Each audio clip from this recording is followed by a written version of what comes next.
Hi there, welcome to today's video where I'm going to be showing you how I made my interpretation of the character Villanelle from the TV show Killing Eve, and I made Eve in last week's video, so if you've yet to see that, I'll link that below so you can check it out at the end of this video. And in case you're not aware, I've broken my finger, so I'll be wearing a splint for the best part of this video, so let's go see how I get on. And to get things started, I'm just, as always, using a spare piece of clay here just to clear down my clay board so it's all nice and specks of dust free. And I'm going to start off by making the base unusually for this model. Because Villanelle's dress shows her décolletage area, I can't make this model in the way that I usually would, so it's all the more complicated, which is a bit frustrating.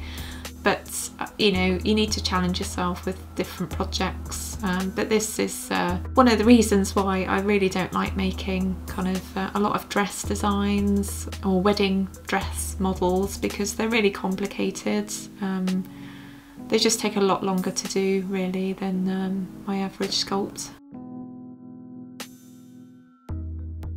So here I'm making some boots for Villanelle, and they're a little different to her actual boots because the design's really quite complicated, so I'm going to make these into basically a pair of docks really, because that's kind of how I'd wear a dress usually, with a pair of docks, so it feels quite comfortable for me.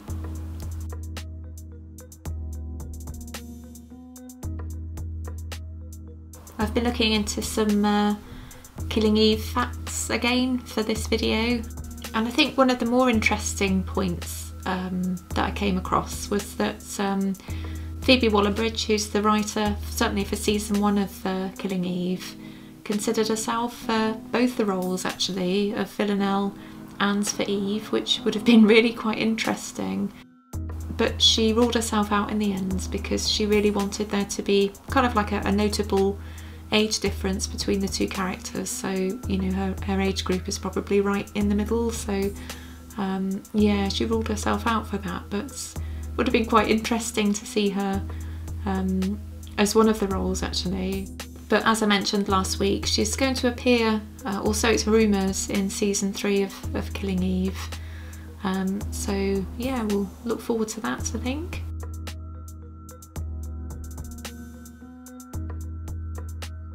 So now I'm working with a broken finger, and just in case it ever happens to you, and I hope it doesn't, I thought I'd just share with you how I'm kind of working with it, which I think is working pretty well.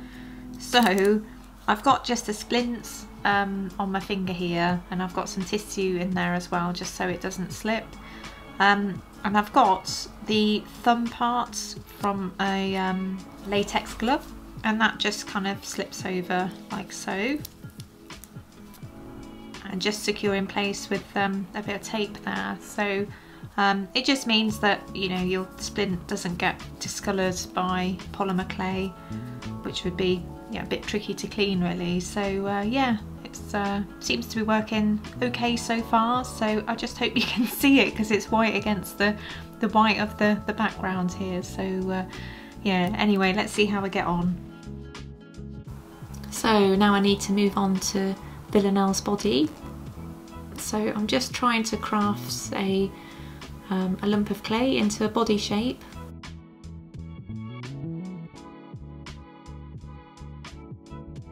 And I'll just pop a cocktail stick through like so to hopefully add a bit of support.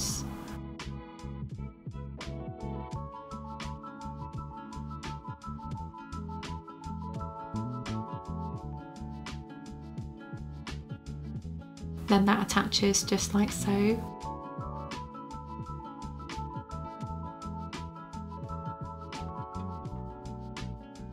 And I'm going to try and do some close-ups where possible in this video with my little Osmo camera.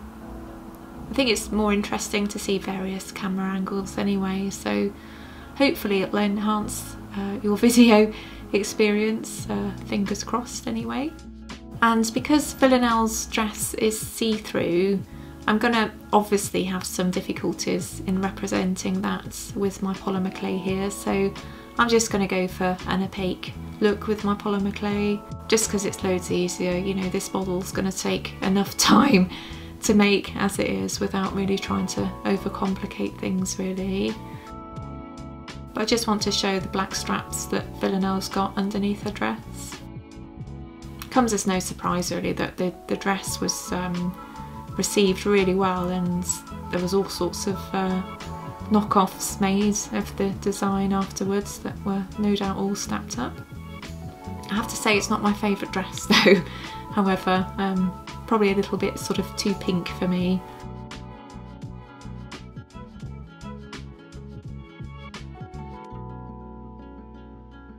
But I'm going to try and make the dress kind of tiered.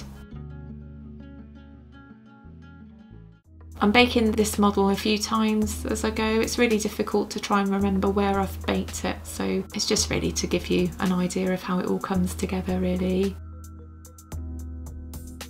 And I'm just going to go a bit renegade with the design, because obviously I can't make an exact replica of Villanelle's dress, so I'm just making like a representation of what the dress might look like in a claymation perhaps. I think there were around 100 actresses that were considered for the role of Villanelle, and one of the producers of Killing Eve was quoted as saying that we didn't want Villanelle to be like Nikita or the girl with the dragon tattoo, a male fantasy version of what a woman who'd come for them might look like. We wanted her to be able to disappear into a crowd, which is really interesting. Firstly, I think Nikita and the girl with the dragon tattoo are both really brilliant movies. But it's really interesting that they'd say that about Jodie Comer being able to disappear into a crowd, because she's so kind of extraordinarily beautiful that it's just a very interesting take really. But I guess what they're saying with that is that she's not sort of a stylised kind of character or caricatured in any way. She's alright, she's beautiful, but she's kind of like a human beautiful rather than a fantasy figure. So yeah, it's an interesting comment really. And I don't think she'd disappear into a crowd with this dress, or certainly the real life version of it. So now I need to make Villanelle's head, which is usually the first thing that I'd make on my models, so it's kind of weird to work in reverse really. I like to get a kind of sense of who I'm working on at the beginning of a project really, because it's how I kind of get a gauge for the whole project really. So it's just a very sort of interesting way to work really.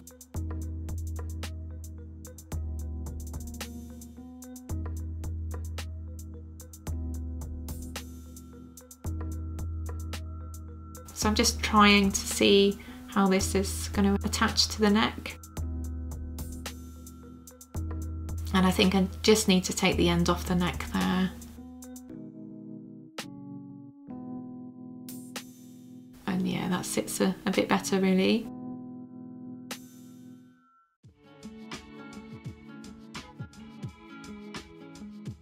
And to ensure that I've got a good size going on, I'm just going to place Villanelle next to Eve to ensure they're of a similar size. And I know that Jodie Comer or Villanelle is a bit taller than Sandra or Eve, but in my world Eve's going to be a bit taller, but it doesn't matter too much.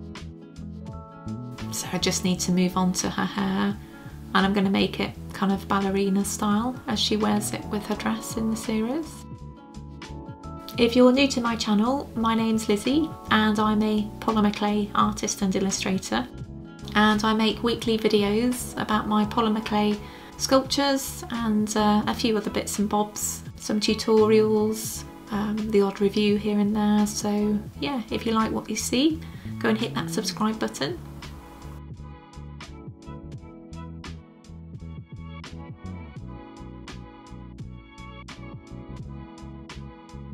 So I'm just using this blade tool to take off some of this hair which I don't like, and I've just pulled off her eyelid as well, so yeah, I need to do that again.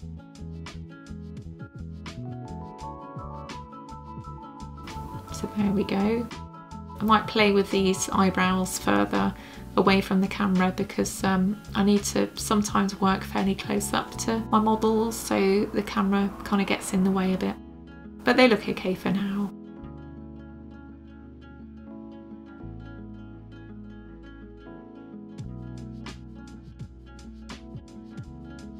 I think because she's so fair in terms of her skin and her hair that the camera's not doing a great job of picking up detail here, but I'm sure you get the idea. So here she is, all done.